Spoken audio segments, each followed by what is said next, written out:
감사하도록 하겠습니다. 하나님 말씀 같이 보도록 하겠습니다. 우리 여호수아서 13장 1절에서 7절 말씀하고요, 13장 33절에서 14장 5절까지를 저와 여러분이 한 절씩 교독하며 읽도록 하겠습니다. 우리 다 같이 자리에서 일어나셔서 하나님 말씀을 보겠습니다. 제가 가진 성경, 구약 성경 338페이지입니다.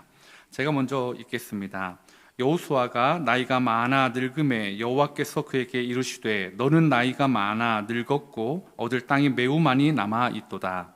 이 남은 땅은 이러하니 블레셋 사람의 모든 지역과 그술 족속의 모든 지역, 곧 애굽 앞 시올 시내에서부터 가나안 사람에게 속한 북쪽 에그론 경계까지와 블레셋 사람의 5 통치자들의 땅, 곧 가사 족속과 아스돗 족속과 아스글론 족속과 가드 족속과 에그론 족속과 또 남쪽 아위 족속의 땅과 또 가나안 족속의 모든 땅과 시돈 사람에게 속한 무아라와 아모리 족속의 경계 아벨까지와 또 그발 족속의 땅과 해 뜨는 곳에 온 레바논 곧 헤르몬 산 아래 바알갓에서부터 하맛에 들어가는 곳까지와 산지의 모든 주민 곧 모든 시돈 사람의 땅이라. 내가 그들을 이스라엘 자손 앞에서 쫓아내리니 너는 내가 명령한 대로 그 땅을 이스라엘에게 분배하여 기업이 되게 하되 너는 이 땅을 9지파와 므낫세 반지파에게 나누어 기업이 되게 하라 하셨더라.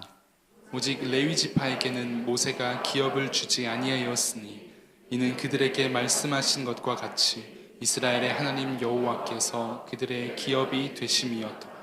이것은 이스라엘 자손이 가나안 땅에서 받은 기업 곧 제사장 엘르아살과 눈의 아들 여호수아와 이스라엘 자손 지파의 족장들이 분배한 것이니라. 여호와께서 모세에게 명령하신 대로 그들의 기업을 제비 뽑아 9지파와 반지파에게 주었으니 이는 2지파와 반지파의 기업은 모세가 요단 저쪽에서 주었으며 레위 자손에게는 그들 가운데에서 기업을 주지 아니하였으니 이는 요셉의 자손이 므낫세와 에브라임의 2지파가 되었습니다. 이 땅에서 레위 사람에게 아무 분깃도 주지 아니하고 다만 거주할 성읍들과 가축과 재산을 위한 목초지만 주었으니. 함께 읽겠습니다. 이스라엘 자손이 여호와께서 모세에게 명령하신 것과 같이 행하여 그 땅을 나누었더라. 아멘. 자리에 앉아주시기 바랍니다. 이어령 교수님의 책 먹다, 듣다, 걷다라는 책이 있는데요. 그 제목이 먹다, 듣다, 걷다라는 책인데요. 거기에 이제 부제가 이렇게 적혀 있습니다. 교회가 지금 무엇을 할 수 있는가라고 적혀 있는데요. 교회와 성도가 무엇을 먹고 무엇을 들어야 하며 어디로 걸어가야 하는지를 설명하고 있습니다. 이 책 제목처럼 먹다, 듣다, 걷다라는 것을 예수님의 사역과 잘 매치해서 설명하고 있는데요. 한번 생각해 보십시오. 예수님의 사역은 늘 먹는 것과 연결이 되어져 있었습니다. 요한복음에 보면 첫 번째 이적이 나오는데 어떤 이적이었는지 기억나시나요? 가나 혼인 잔치의 이적이었습니다. 물을 포도주로 바꾸는 기적이었는데요. 어머니 마리아의 요청이 있었음에도 불구하고 아직은 내가 사람들 앞에 하나님의 아들로서 드러날 때가 아니기 때문에 거부하셨지만 결국에는 그 잔치를 망치지 않기 위해서 예수님께서 물을 포도주로 바꿔주시는 기적을 베풀어 주셨습니다. 그 이후에도 참 많은 기적들이 있었는데요. 또 성경에 보면 먹는 것과 가장 또 두드러지게 연결되는 게 오병이어의 기적입니다. 물고기 2마리와 보리떡 5개로 성인 남자가 5,000명 이상이 되는 사람들을 먹이시는 그 기적을 예수님께서 보여주셨습니다. 그러면 자칫 잘못하면 예수님은 물을 포도주로 바뀌어서 좋은 음료를 주시는 분, 배고픈 자에게 빵과 생선을 주시는 분, 그러기 위해서 오셨구나라고 생각하실 수도 있습니다. 그런데 그런 분은 아니시다라는 거죠. 예수님은 그 기적의 다음에 뭐라고 말씀하시냐면 내가 생명의 떡이다라고 성경에서 말씀하고 있기 때문입니다. 즉 예수님은 그들에게 포도주를 주신 것은 나의 피를 기념하기 위함이었고, 예수님이 그들에게 떡을 주셨던 것은 예수님의 살을 기념하고 나를 먹으라라고, 나를 먹는 자만이 부활의 영광을 같이 누릴 수 있다라고 말씀해 주시는 큰 의미가 있는 말씀이었습니다. 그러면서 빵을 먹는 것에 대해서 예수님의 사역과 연결했다면 듣는 것 역시도 빵을 먹는 것보다 예수님의 말씀을 듣는 것, 이건 뭐 직관적으로 설명이 되는 것 아니겠습니까? 하나님의 말씀을 듣는 것이 중요하다. 그러면서 마지막으로 걷다라는 것을 설명하는데 이 부분이 조금 신선했던 것 같습니다. 뭐라고 이야기하냐면 예수님의 사역을 평생 걷는 사역이다라고 평가를 하셨더라고요. 그러면서 예수님이 평생 동안 얼마 정도를 걸었을까를 계산하는 구절이 있었습니다. 나사렛에서 애국까지의 왕복 거리를 약 640km, 그리고 5세 이후부터 시작하여서 30세까지, 아마 5세부터는 걷는 걸 기준으로 한 것 같습니다. 5세 이후부터 30세까지 유대인들이 1년에 3번씩 성전에 가야 됩니다. 그것을 다 나사렛부터 예루살렘까지 가는 거리를, 왕복 거리를 다 계산했더니 29,000km. 공생의 3년 동안 온 예루살렘과 그 주변 가나안 또 그 땅들을 돌아다니셨던 것들이 약 5,000km. 그래서 예수님이 평생 동안 걸어 다니시던 거리를 이렇게 숫자로 더해서 34,640km 정도 될 것이다 라고 적어 놓으셨습니다. 그러면서 지구의 한 바퀴가 얼마냐면 약 40,074km 정도 된다라고 하면서 예수님의 사역은 마치 지구의 한 바퀴를 돈 것처럼 그 정도 걸으시면서 사역을 하셨다라고 설명을 하고 있습니다. 즉 예수님의 사역은 걷는 사역이다라고 이야기하면서 걸으면서 사람들을 만나고 복음을 전하고 영생을 얻게 하는 것이 예수님의 사역이었다라고 설명을 하고 있었습니다. 그러면서 이 책에서 먹다, 듣다, 걷다라는 것이 다 예수님하고 연관이 지어져 있다라는 거죠. 그러면서 생명이신 예수님의 말씀을 먹고 예수님의 말씀을 듣고 유일하신 길이신 예수님을 따라 걸어가면 우리의 삶은, 우리의 신앙의 삶은 풍요로워질 수 있다. 그리고 그것을 맛볼 수 있다라는 내용의 책이었습니다. 저는 이 책 내용도 참 좋았는데요. 이 제목이 좋았습니다. 먹다, 듣다, 걷다. 근데 이 세 단어가 다 동사라는 게 저한테 의미가 있게 다가왔습니다. 왜냐하면 우리는 신앙을 자꾸 정체되어 있는 것으로 머물러 있는 것 생각할 때가 있는데 신앙은 움직이는 것입니다. 먹다, 듣다, 걷다처럼 신앙인들은 동사로 살아가야 된다라는 거죠. 사랑을 명사로 이해하는 것이 아니라 사랑을 동사로 이용해서 그것들을 베풀고 사랑을 실천하는 것이 신앙인의 바른 모습이다라는 생각을 제가 해보게 되었습니다. 그러면서 여러분은 한 주간 얼마나 예수님의 말씀을 먹으셨는지요? 예수님의 말씀을 들으셨나요? 예수님과 함께 걸으셨나요? 만약에 여러분이 한 주간 예수님의 말씀을 먹지 않았고 듣지 않았고 예수님과 함께 걷지 않는 삶이었다면 여러분 한 주간 먹지 않고 걷지 않고 들을 수 없는 사람은 어떤 사람이 될까요? 중한 자 아니면 죽은 사람이라고 표현을 해야 될 것입니다. 움직임이 멈춰버린 사람은 죽은 사람입니다. 그러면서 신앙은 움직이는 거야 라는 생각을 한 번 더 하면서 오늘 스승의 주일이다 보니까요, 그러면 스승, 선생님은 어떤 사람일까라는 고민하다가 자연스럽게 선생님도 움직이는 사람이다라는 생각까지 가게 되었습니다. 선생이라는 단어 여러분 한자로 먼저 선 날생입니다. 먼저 태어난 사람을 선생이라고 표현하고 있습니다. 특별히 교회에서는요, 특별한 어떤 자격증 시험을 보지 않고 많은 분들이 선생님이 되실 수 있습니다. 교회에서 선생님 많이 되어 주십시오.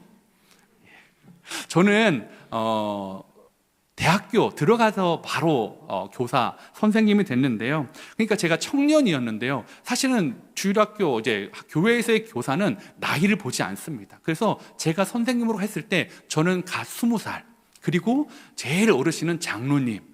제가 정확한 장로님의 연세는 잘 모르는데 어쨌든 머리가 희끗하신 장로님. 그래서 참 다양한 연령대, 직분도 성도, 집사, 권사, 장로가 다 교사를 하고 선생으로서 섬기고 있었습니다.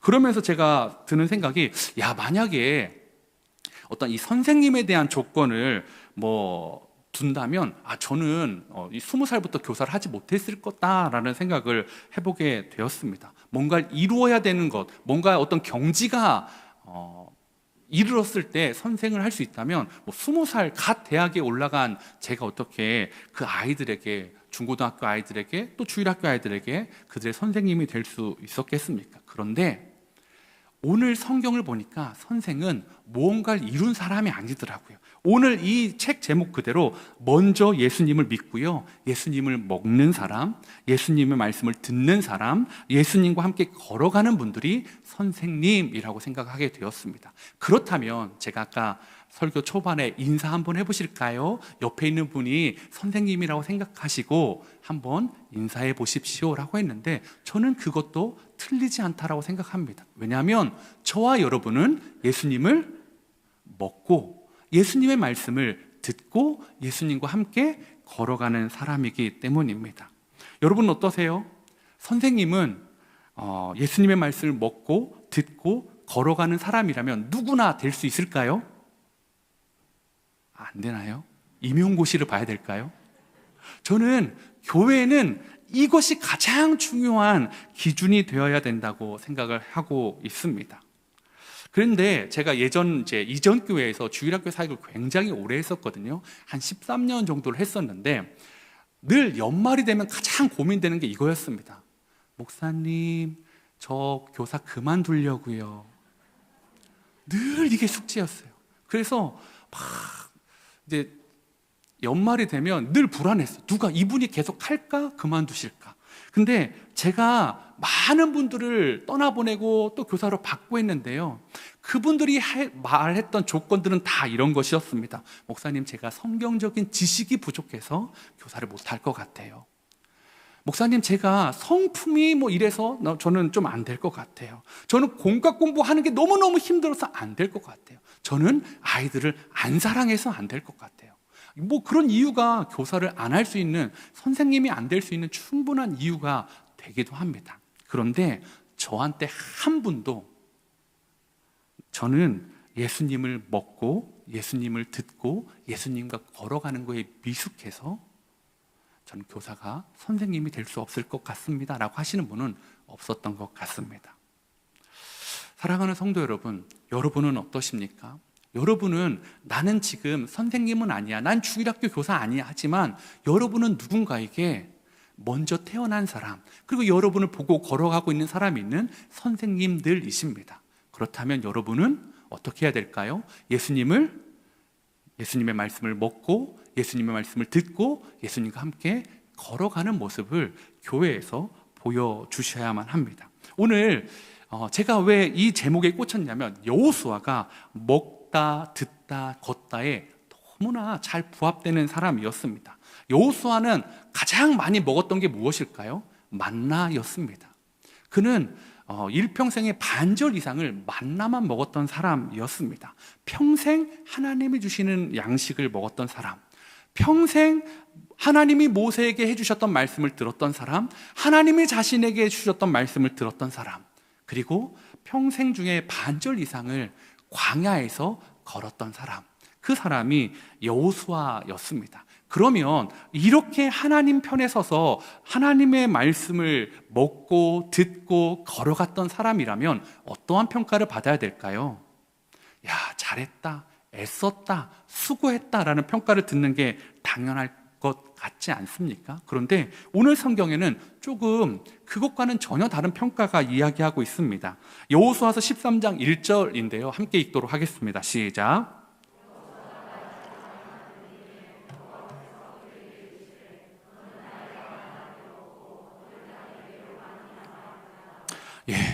저는 이 평가를 받은 여호수아의 마음이 힘들었을 것 같다는 생각도 문득 들었습니다. 뭔 말입니까? 평생 정말 하나님의 말씀을 먹고 하나님의 말씀을 듣고 하나님과 함께 광야를 걸어왔는데 뭐라는 거예요? 야, 아직도 먹을 땅이 많은데 너는 나이가 너무 많구나, 너는 이제 이걸 할 수 없겠구나 라는 평가를 들은 거예요.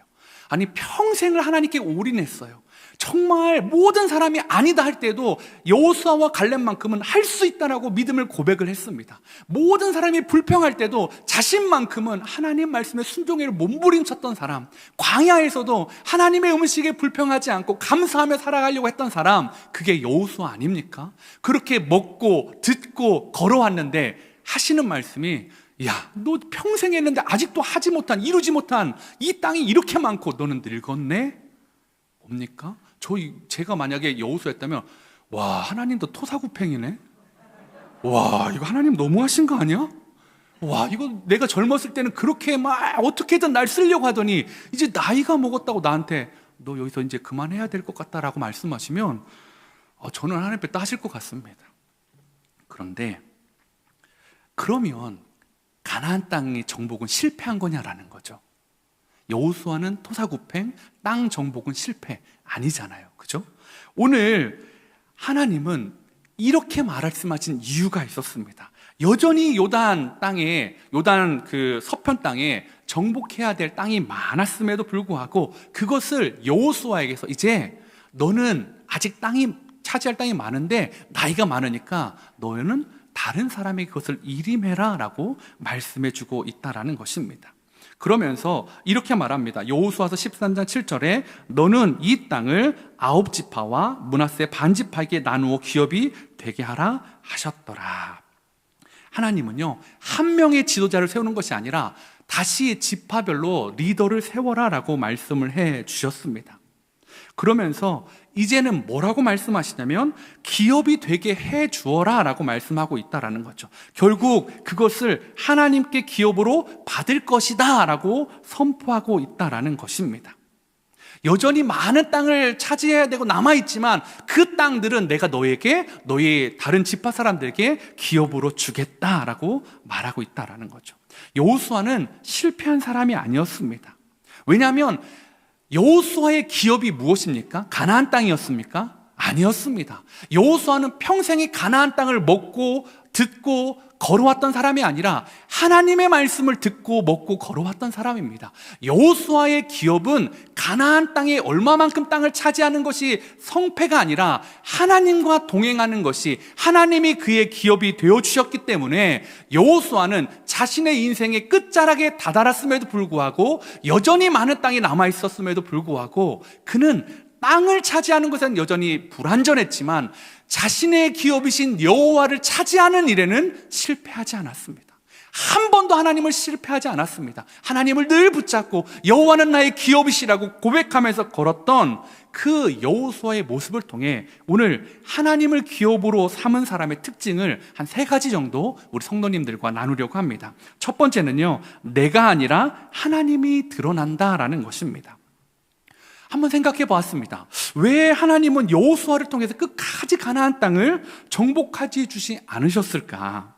여호수아처럼 하나님을 평생 먹고 듣고 걸어왔던 그에게 정말로 결과조차도 이렇게 예쁘게 정말 주시면 얼마나 좋을까? 그런데 여호수아에게 그렇게 해주지 않았다라는 거죠. 그리고 우리는 이러한 의문이 여호수아에만 있는 것이 아니라 성경에 있는 많은 사람들 가운데 정말 하나님의 기업으로 여기고 살아왔던 사람들 중에 결과가 그 기업을 온전히 누리지 못한 것 같은 모습을 보여주는 사람들이 종종 있다라는 거죠. 가까이는 누굽니까? 그의 선생님이었던 모세였습니다. 모세는 처음 태어날 때부터 이 출애굽과 가나안 땅을 위한 준비된 아이였고 장년이었고 노년이었고 일평생이었습니다. 그런데 그는 어떻게 됐습니까? 광야 땅에서 넌 여기까지다 라고 하나님이 말씀하셨습니다.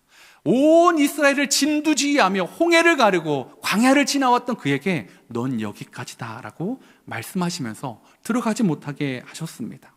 왜 하나님은 모세와 여호수아에게 사명의 마침표를 찍게 하지 않으셨을까요? 이렇게 순전하게 온 평생을 하나님의 말씀을 먹고 듣고 걸어갔던 두 사람, 그리고 성경의 많은 사람들이 왜 그렇게 하지 못했을까요? 저는 하나님이 성경에 주시는 뜻, 하나님이 보여주시는 그 모든 것이 여호수아와 모세가 아니기 때문이라고 생각합니다.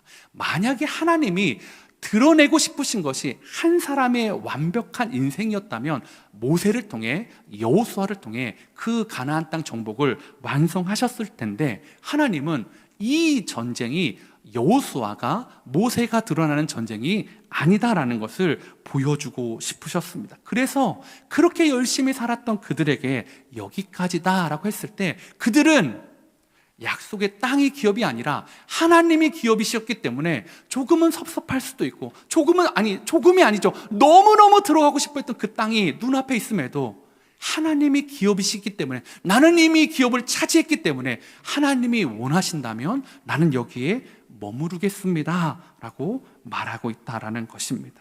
만약에 모세와 여호수아를 드러냈다면 하나님은요, 홍해를 가르고 요단강을 가르고 그런 기적들, 또 기브온의 해를 멈추게 하고 여리고성을 무너뜨렸던 그런 모습만 기록해야 됩니다. 그런데 하나님은 모세와 여호수아가 아니라 하나님의 일하심을, 하나님이 그들의 기업이심을 드러내고 싶으셨습니다. 그래서 어떻게 했습니까? 모세가 두려워했던 것, 모세가 거부했던 것, 모세가 반항했던 것, 하나님은 그것들을 가감없이 성경에 보여주셨다라는 거죠. 한번 생각해 보세요. 모세와 여호수아가 정말 그들의 일평생을 다해서 약속의 땅에 들어갔다면 그 후세들이 어떻게 했을까요? 우리가 가나안 땅에 들어온 건 누구 덕이다? 모세 덕이다. 아니면 여호수아와 함께 합작했다면 모세와 여호수아의 덕이다. 여러분, 그들이 가나안 땅에 들어간 누구 덕입니까? 하나님의 은혜입니다. 하나님께 순종하면 들어가는 거고, 사람의 노력과 힘이 아니라는 것을 계속 보여주는데, 하나님은 그래서 모세와 여호수아에게는 아쉽지만 여기까지다라고 마침표를 찍어주고 있고, 여호수아와 모세는 그것에 대해서 원망하지 않고 있다라는 것입니다. 여호수아서 13장 6절에 이렇게 말하고 있습니다. 또 레바논에서부터 미스르 봇마임까지 산지의 모든 주민 곧 모든 시돈 사람의 땅이라. 내가 그들을 이스라엘 자손 앞에서 쫓아내리니 너는 내가 명령한 대로 그 땅을 이스라엘에게 분배하여 기업이 되게 하되. 마지막 여호수아의 마지막 때도 뭐라고 말씀하십니까? 네가 아니라, 너희가 아니라 내가 그들을 이스라엘 자손 앞에서 쫓아내리라. 가나안 땅에서 그 가나안 원주민을 쫓아낼 분은 여전히 하나님이시다라는 것을 말씀하고 있다라는 거죠. 참 한결같으신 분 아니십니까? 내가 쫓아낼 거니까 너 아직 나이가 많고 아직 차지할 땅이 많은 거 걱정하지 말아라. 네가 처음에 여호수아 1장에서 했던 것처럼 그런 두려움과 어려움이 있었지만 그때 내가 너에게 담대하라고 말했고 놀라지 말라고 해서 함께 했던 것처럼 또 이 사람들하고 함께 할 것이다. 그래서 하나님이 듣고 싶은 말씀 무엇입니까? 하나님을 찬양하는 것, 모든 것이 하나님의 은혜입니다라는 그 고백을 듣고 싶으셨다라는 것입니다. 그래서 오늘 하나님의 자신의 기업을 내가 이루었습니다라고 드러내는 걸 정말 싫어하시는 것 같습니다. 사무엘상 15장 12절에 보면 내가 한 겁니다라고 드러냈던 사람의 말로가 나오고 있습니다. 사무엘상 15장 12절에 보면 이렇게 말합니다. 사무엘이 사울을 만나려고 아침에 일찍이 일어났더니 어떤 사람이 사무엘에게 말하여 이르되 사울이 갈멜에 이르러 자기를 위하여 기념비를 세우고 발길을 돌려 길갈로 내려갔다 하는지라. 오늘 사울은요, 하나님을 위해 하나님이 나의 기업이십니다를 자랑하는 사람이라, 내가 이 왕국의 기업이다, 내가 너희를 지키는 수호자다, 그래서 나를 위한 기념비를 세워라 라고 말했던 사람이었습니다. 멋진 기념비 세우고요, 어떻게 됐습니까? 멋지게 죽었습니다. 사랑하는 성도 여러분, 하나님의 기업, 하나님이 나의 기업이시고 하나님이 하셨다는 것을 드러내지 않고 나를 드러내는 사람들은요, 하나님이 그것을 기뻐하지 않으십니다. 만약에 하나님이 정말 그 하나님의 일하심이 아니라 세상 사람들과처럼 그런 걸 드러내길 원하셨다면 예수님이 40일 동안 광야에서 시험 받으실 때 사탄이 나와서 이 돌을 빵이 되게, 떡이 되게 하십시오라고 했을 때 어떻게 했을까요? 가장 큰 돌을 가져다가 그거를 가장 큰 빵, 제일 맛있는 빵으로 만드시면 될 것입니다. 그런데 예수님은 그렇게 하지 않습니다. 하나님의 일은 그렇게 하는 게 아니래요. 떠나가라고 말씀하십니다. 그렇게 말씀하시면서 또 오늘날 이 만나를 주신 것도 이렇게 말씀하고 있으십니다. 신명기 8장 3절에 보면 너를 낮추시며 너를 줄이게 하시며 또 너를 알지 못하며 내 조상들의도 알지 못하던 만나를 내게 먹이신 것은 사람이 떡으로만 사는 것이 아니요 사람이 떡으로만 사는 것이 아니요 여호와의 입에서 나오는 모든 말씀으로 사는 줄을 내가 알게 하려 하심이니라. 사랑하는 성도 여러분, 하나님은요 떡도 주고 싶으시지만 떡만 주시는 분이 아니십니다. 하나님이 떡만 주시는 분이었다면 오병이어만 홀 많이 사역하시다가 나는 이것까지 만들 수 있다, 나는 이렇게 많은 사람도 먹일 수 있다 라는 것으로 사역을 마치셔야 되는데 그렇지 않으셨다라는 것입니다. 사랑하는 성도 여러분, 함께 그린 교회는 사람이 드러나는 교회가 아니길 원합니다. 하나님이 드러났으면 좋겠습니다. 함께 그린 교회 안에 여러분 유능한 담임 목사 기대하지 마십시오. 제가 늘 말씀드리잖아요. 저는 유능하지 않습니다. 저는 바라기는요 우리 성도님을 진짜 사랑하는 목사가 되고 싶습니다. 그리고 그 마음을 잘 표현하는 목사가 되고 싶습니다. 부족하지만 기도로 표현하고 말씀으로 표현하고 때로는 눈빛으로 표현하고 눈물로 표현하는 그런 목사예요. 저는 유능한 목사가 목적이 아닙니다. 그리고 보세요, 유능하지 않게 생겼잖아요. 여러분 함께 그린 교회 1년 되면서 참 이 교회가 은혜가 많았습니다. 곳곳에서 섬겨주시는 많은 분들이 있었습니다. 그런데요 저는 그분들이 드러나지 않았으면 좋겠습니다. 왜요? 그분들이 드러나면 그분들에게도 유익하지 않고 교회에도 유익하지 않습니다. 저는 그분들이 먹었던 예수님의 말씀이 드러나길 원합니다. 그분들이 들었던, 그래서 그렇게 헌신했던 예수님이 드러나길 원합니다. 그분들이 함께 걸어갔던 예수님이 드러나길 원합니다. 함께 그린 교회, 사람이 드러나는 교회, 몇몇의 두각되는 사람들이 드러나는 교회, 담임 목사가 드러나는 교회 아니라 예수님이 드러나는 교회, 예수님을 드러내는 교회, 그런 교회 되기를 소망해 봅니다. 왜냐하면 우리의 생명의 떡은 예수님이기 때문입니다. 하나님을 기업으로 삼은 사람의 특징 두 번째는요, 사명의 바통 터치가 이루어진다라는 것입니다. 나이가 많아서 늙었습니다. 여전히 얻을 땅은 많습니다. 그런데 여호수아의 꿈은 이제 나는 못 이뤘다는 한탄이 아니라 9지파와 므낫세 반지파의 사람들에게 바톤 터치를 하고 있다라는 것입니다. 아까 읽었던 여호수아서 13장 6절의 뒷부분입니다. 너는 내가 명령한 대로 그 땅을 이스라엘에게 분배하여 기업이 되게 하되, 9지파와 므낫세 반지파에게 가나안 땅 정복이라는 바통을 넘겨주고 있습니다. 이제 강력한 리더는 사라졌습니다. 모세도 없고 여호수아도 없고 각 지파의 장로들이 그 바통을 받아서 하나님의 말씀을 먹고 하나님의 말씀을 듣고 하나님과 함께 걸어가야만 합니다. 이제 각자가 분배받은 땅에서 하나님께 받은 땅을 말씀으로 정복해, 순종으로 정복해 가야 된다라는 것입니다. 이때의 여호수아의 나이가 한 90세 중반, 초중반에서 100세 어간이라고 합니다.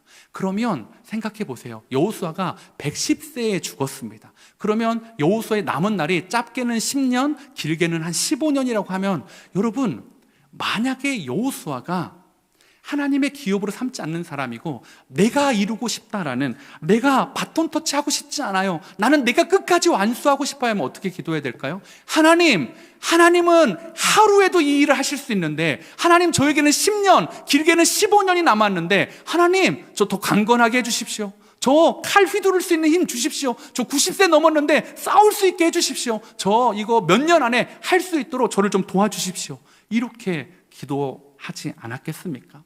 그렇다면 한 개인에게는 큰 면류관이 되었을 것입니다. 그런데 여호수아는 그렇게 하지 않습니다. 기꺼이 아직도 얻어야 될 땅이 많고 자신은 나이 많다라는 자칫 잘못하면 그 속상한 마음을 기꺼이 받아들이고 자신의 사명의 바통을 전해주고 있습니다. 그런데 믿음이 없는 사람들은 그렇게 하지 않습니다. 왜요? 자신의 때에 다 이루어지고 싶으니까요. 자신의 때에 다 누리고 싶으니까요. 그것이 가치 있다라고 생각하고 있기 때문입니다.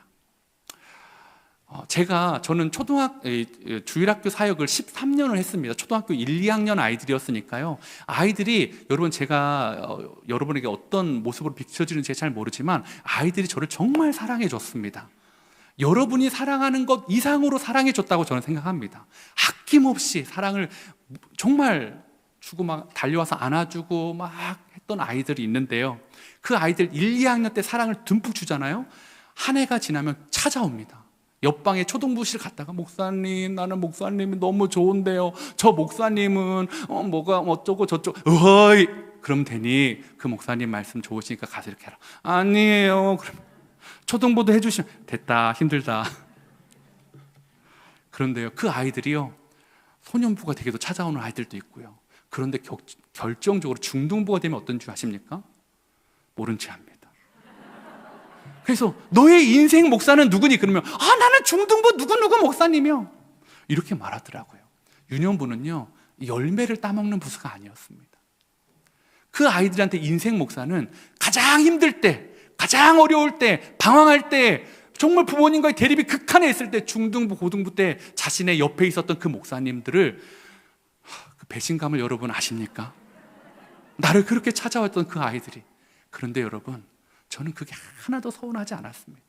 그래서 목사님도 청소년 사역했으면 13년을 했으면 얼마나 좋았겠어요. 개척할 때 걔네들이 막 따라온다고 하지 않았을까요? 아니요, 안 따라왔을 겁니다. 사랑하는 성도 여러분, 제가 맡긴 것은 그 아이들이 나한테 흠뻑 빠지는 게 아니었습니다. 하나님 안에서 잘 자랄 수 있도록 바톤 터치할 수 있도록. 자, 이 다음 사역자에게, 그 다음 사역자에게. 여러분 어떠십니까? 교회는 그런 곳입니다. 세상은 내가 열매를 거둬야 된다고 합니다. 세상은 내가 다 누려야 된다고 합니다. 그런데 교회는 그렇지 않습니다. 여러분 안에 혹시 하나님을 나의 기업으로 여기고 있는데 왜 내 삶에 열매가 보여지지 않는다라고 생각하는 분 있다면, 좀 여러분에게 실망스러운 말씀일 수 있지만, 여러분, 그 기도는 떨어지지 않고 여러분이 누군가에게 주는 사명의 바톤 터치자에게, 아니면 믿음의 바톤 터치자에게 반드시 전달되고 하나님의 뜻은 이루어져 갈 것입니다. 그렇기 때문에 여러분, 우리는 교회의 선생님들입니다. 먼저 태어났고 먼저 예수님을 믿고 살아가기 때문에, 제가 지지난주에 아이들 와가지고 사탕 주십시오 한 거요, 여러분, 그 아이들 사탕이 부족한 애들은 아니거든요. 뭘까요? 너희들이 바통을 받아야 되는 어른들이 이분들이다. 여러분들에게 보여드린 겁니다. 여러분의 믿음을 전수해 줄 아이들이 이 아이들입니다. 여러분, 이 아이들 보시고 바톤 터치해 주십시오.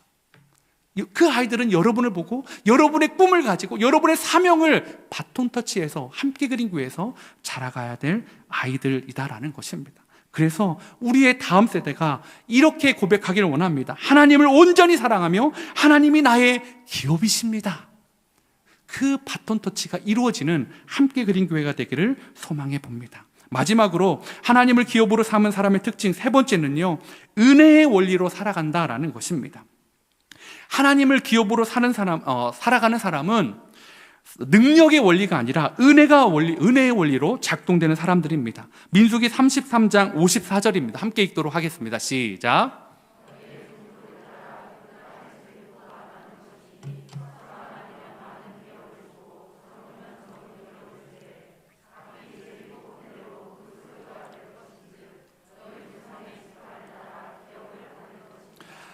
이 말씀을 요약하면 이겁니다. 인구수가 많은 지파는 많은 기업을 줄게, 즉 많은 유산을 줄게, 이 말입니다. 어떻게 보면 세상의 기준, 세상의 방법으로 나눈 것 같은데 그렇지 않습니다. 생각해 보세요. 인구수가 많은 지파한테 조그마한 땅덩이를 준다고 생각해 보십시오. 거기서 복닥복닥 어떻게 살아갈 수 있겠습니까? 인구가 적은 지파에게 많은 땅을 준다고 생각해 보십시오. 그 땅에 있는 가나안 땅 사람들을 어떻게 싸우고 이겨나갈 수 있겠습니까? 하나님은 비례대로 준다. 인구가 많은 지파에게는 많이, 적은 지파에게는 적게. 그러면서 하나의 은혜의 기준을 얘기합니다. 땅의 크기는 그렇게 하지만 땅의 위치는 제비뽑기 하겠다라고 말씀하고 있다라는 것입니다. 여러분, 이 제비뽑기 할 때 하나님이 운에 맡기실까요? 자, 어디 한번 보자. 어느 지파가 운이 제일 좋은가 보자라고 하실까요? 아니요. 하나님이 철저하게 간섭하실 것입니다. 개입하셔서 가장 필요한 지파에게 가장 필요한 적합한 땅을 주실 것입니다. 어떤 숫자가 많다고 평야, 곡창지대를 주시는 것 아니고요. 철저히 그 지파의 전투력과 그 지파의 성향과 모든 것에 맞춰서 하나님이 가나안 땅에서 가장 적절한 그것을 그렇게 주셨다라는 거죠. 그것이 은혜입니다. 은혜의 원리입니다. 내가 많으니까 나는 곡창지대를 받아야 되겠어. 나는 내가 뺏어라도 갖고 싶어가 아니라 하나님이 주시는 걸 수납하는 것, 그것이 은혜 아니겠습니까? 저는 이 은혜가 굉장히 중요하다고 생각합니다. 왜냐하면 제가 29개 교회를 처음 했을 때 29개 교회 안에서 이제 뽑기를 했습니다. 저희도 지역을 할 때 이런 게 아니었어요. 윤 목사는 29명 중에 가장 키가 크고 통통하니까 너에게는 가장 넓은 광주와 여주와 원주와 이런 땅을 주겠다. 이게 아니었어요. 뽑는 거였어요. 그냥 다들 이렇게 줌 화면을 보면서 우리 직원분들이 1번 누구 목사님, 그러면 1번 땅이 어딘지 보고 내 땅이구나, 이렇게 되는 거였습니다. 저는 몇 번인지도 기억나지 않습니다. 근데 어쨌든 후반부에 불렸습니다. 나는 언제 불리나? 좋은 땅은 다 사라지는데 나는 언제 불리나? 사랑하는 성도 여러분, 29명 중에 이제 농담처럼 이런 고백했습니다. 어떤 목사님이 그러시더라고요. 나는 여기다 개척하면, 이 지역을 받으면 여기다 개척하고, 저 지역을 받으면 이 지역에다 교회를 세우고, 이 지역을 받으면 나는 저곳에다 교회를 세우려고 다 생각했어. 그런데 딱 하나 생각하지 않은 곳이 뽑혔네? 근데 그런 목사님들이 몇 명 있었습니다. 그런데 여러분, 저희가 그렇게 웃으면서 이야기했는데요, 결국 시간이 지나면서 뭐라고 고백하는지 아십니까? 목사님에게 그 땅이 가장 적합한 땅이야. 목사님에게 하나님이 왜 이 땅을 주셨는지 우리가 이제 알 수 있을 것 같아. 처음 29명이 그 땅을 뽑았을 때도요, 여러분 너무너무 납득이 됐습니다. 저 사람은 저래서 저 지역에, 이 사람은 저래서 이 지역에, 저는 왜 여기 왔냐고요? 그건 잘 모르겠어요. 사랑하는 성도 여러분, 그런데 그게 저한테 얼마나 힘이 되는 줄 아십니까? 만약에 제가 나는 저 땅 갖고 싶어가지고 막 했다면 지난 1년이 엄청 힘들었을 것 같아요. 왜냐하면 두렵고 무섭고 잘 안 되면 힘들면 내가 그 땅에 대한 욕심 때문에 그랬을까라는 생각이 들었기 때문입니다. 그런데요, 하나님이 내게 가장 적합한 땅을 주셨다고 생각하니까요, 저는 후회하지 않습니다. 하나님이 이 땅은 저에게 주신 겁니다. 하나님이 여러분은 저에게 주시는 귀한 선물입니다. 제가 스승의 날을 맞이해서 이찬수 목사님한테도 이제 마음을 표현하면서 이렇게 했습니다. 목사님, 너무나 귀한 성도님들을 만나서 너무너무 행복합니다. 이렇게 귀한 성도님들을 함께 목회할 수 있도록 문을 열어주신 것 감사합니다. 일도 거짓말이 없습니다. 사랑하는 성도 여러분, 여러분은 저에게 최고의 성도님들입니다. 저는 여러분들에게 실망시키지 않는 목사가 되겠습니다. 최고는 장담하지 못하고요. 사랑하는 성도 여러분, 저는 이게 은혜라고 생각합니다. 우리가 만난 것이 하나님의 은혜입니다. 이 안에 이전 분당 우리 교회를 떠나오신 분이나 아니면 다른 교회에서 떠나오셔서 여기 오신 분들 쉽지 않으셨잖아요. 교회를 옮긴다는 게 쉽지 않더라고요. 그 안에 참 많은 눈물과 기도와 어려움들이 있었다는 것 압니다. 하나님이 그 눈물에 대충 선물로 주실까요? 아니요. 가장 좋은 것으로 저와 여러분을 이 교회에서 만나게 해준 줄 압니다.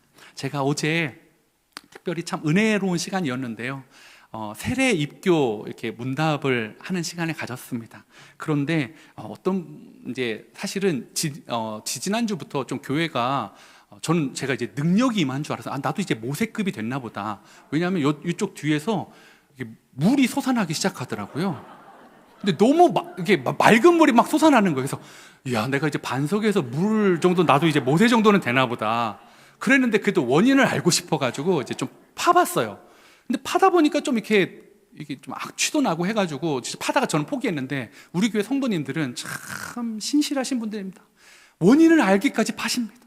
파고 했는데 안 나니까 다음 주에 또 토요일 나오셔서 또 파시고 결국에는 제가 들었는데요, 그걸 파다가 정말 오물이, 그러니까 구체적으로는 똥이랑 이런 것들이 벙 이렇게 솟아나는 것들을 경험하게 되었다고 했습니다. 그러니까 그 파다 보니까 막 솟아나니까요. 여러분들은 이러시지만 그분은 어떻겠어요? 신발도 다 버리시고요. 뭐 옷에도 튀시고요. 막 그랬습니다. 그래서 너무 감사하면서 죄송하잖아요. 덕분에 원인을 알아서 학교가 이거 학교에서 해드리면 됩니다 하고 지난주에 다 공사해가지고 지금은 다 깨끗하게 됐습니다. 너무 죄송한데 그분이 이제 세례 문답식에 오셨습니다. 그래서 감사한 마음도 표하고 하는데 이분이 기도 제목은 뭡니까? 제가 여쭤봤거든요. 그랬더니 이분이 이렇게 말씀하셨습니다. 저는 함께 그린 교회가 더 커졌으면 좋겠습니다. 제 꿈은 그게 아닌데 이분은 더 커졌으면 좋겠대요. 그래서 왜요? 뭐가 부족하십니까? 라는 마음에 왜 그랬습니까? 했더니 본인이 함께 그린 교회 와서 너무너무 좋대요. 그러니까 더 커진다는 건 숫자적인 게 아니라 더 많은 사람들이 와서 이 기쁨을 누렸으면 좋겠다. 아니 신발에 똥 묻히는 교회가 뭐가 좋습니까? 그런데 좋대요. 그 신발 어떻게 하셨어요? 그때 버리셨어요? 아니요, 빨아서 잘 놔뒀어요. 특별한 날 신을 거예요. 또 언제가 특별한 날지 모르겠습니다. 그리고 또 한 분은 이렇게 말씀하셨습니다. 정말 1년 내내 토요일마다 나오셔서 교회를 정비하고 점검하고 도와주셨던 분이셨는데요. 자꾸 막 대단하다고 초신자인데 막 그렇게 하니까 사람들이 이야기하는데 그분이 그렇게 얘기하지 말라고. 나는 이게 기쁨이어서 하는 거니까 내가 이걸 대단해서 하는 게 아니니까 나한테 그런 말 하지 마십시오 라고 이야기하시더라고요. 저는 그게 너무 감사했습니다. 만약에 이 두 분이 목사님 저는 이 교회를 위해서 신발에 똥도 묻혀봤습니다. 목사님은 그런 적 있습니까? 목사님 나는 이 교회를 토요일마다 나와가지고 점검하고 세팅하고 돕고 섬겼습니다. 그러니까 나 세례 주십시오 라고 했다면 마음이 참 낙심됐을 것 같아요. 그런데 이분들이요 은혜였다라고 말씀하시더라고요. 기쁨이었다라고 말씀하시더라고요. 그분 안에 어떤 원리가 작동되고 있는 것입니까? 은혜의 원리요. 사랑하는 성도 여러분, 여러분에게는 은혜의 원리가 작동되고 있으십니까? 여러분에게는 진짜 하나님의 은혜의 원리가 작동되고 있으십니까? 오늘 이 은혜의 원리가 여호와가 기업이신 게 은혜라는 것이 여호수아서 13장 33절에 이렇게 말하고 있습니다. 오직 레위 지파에게는 모세가 기업을 주지 아니하였으니 이는 그들에게 말씀하신 것과 같이 이스라엘의 하나님 여호와께서 그들의 기업이 되심이었더라. 뭐라고요? 레위 지파는 땅이 없는 지파였어요. 그래서 기업을 못 받은 지파냐? 불행한 지파냐? 아니요. 하나님이 기업이 되어주시는 지파들. 그러면 나머지 12지파는 어떤 지파냐? 땅을 받아서 불행한 지파냐? 아니요. 땅을 받았지만 여전히 그 땅의 기업이 아니라 그 땅을 주신 하나님이 기업인 사람들. 사랑하는 성도 여러분, 오늘 너무 세상에 기업 가진 사람들 부러워하지 마십시오. 오늘 12장에서 어떤 일들이 있었습니까? 31명의 왕이 나옵니다. 세상에 부러울 것 없는 기업을 쌓았던 사람들입니다. 각 지역의 왕이었던 사람들이었습니다. 그런데 그들이 어떻게 됐죠? 그들의 기업이 가지고 왕처럼 살았지만 결국은 다 죽음을 당했습니다. 그런데 여호수아는 평생의 소원을 이루지 못하고 죽었습니다. 모세도 그랬습니다. 그런데 그들은 여호와를 기업으로 삼음으로 인해서 하나님 앞에 승리한 사람으로 살아갈 수 있었다라는 것입니다. 만약에 하나님이 땅이 기업이었다면 그 이스라엘 땅, 우리나라의 면적의 4분의 1밖에 안 따는 그 땅을 위해서 그렇게 하셨겠습니까? 오히려 하나님의 땅이 기업이었다면 로마 같은 제국을 만드셨어야죠. 몽골 같은 제국을 이루셔야 하는 게 당연한 것 아닙니까? 그런데 하나님은 우리나라 면적의 4분의 1만한 그 땅을 얻기 위해서 하나님의 기적, 하나님의 은혜, 하나님의 사랑을 아낌없이 쏟아 부어주셨습니다. 왜요? 낭비 같잖아요. 그렇게 쏟아 부으셔서 하나님의 위대하심을 쏟아 부어서 결국 얻은 게 우리나라 면적의 4분의 1 정도 되는 땅이었습니다. 은혜의 낭비, 기적의 낭비 아닙니까? 아니요. 땅이 기업이 아니라 하나님이 기업인 사람들이 그곳에 살아간다면 하나님은 그 놀라운 기적도 아깝지 않다라고 말씀하고 있다라는 것입니다. 이제 말씀을 정리하겠습니다. 우리 이어령 교수님의 책에 이렇게 말씀하시더라고요. 그리스도인이 본능적으로 깨닫고 따라가게 되는 길은 바로 생명의 길입니다. 생명이신 주님을 찾아가는 길입니다. 길이요, 진리요, 생명이신 예수님을 찾아가는 여정은 배송 공짜가 안 됩니다. 자기 발로 자기 의지로, 자기 땀으로 걸어가 도착해야 합니다. 사랑하는 성도 여러분, 여러분의 기업은 무엇입니까? 오늘 기도하면 로켓 배송처럼 내일 아침에 응답되는 게 여러분의 기업입니까? 하나님은 그렇게 말씀하시지 않습니다. 공짜 배송 없다. 자기 발로, 자기 의지로, 자기 땀으로 걸어가라. 사랑하는 성도 여러분, 한 주간 여러분의 발로, 여러분의 땀으로, 여러분의 의지로 주님을 먹고 주님의 말씀을 듣고 주님의 길을 걸어가는 귀한 성도님들 되시길 원합니다.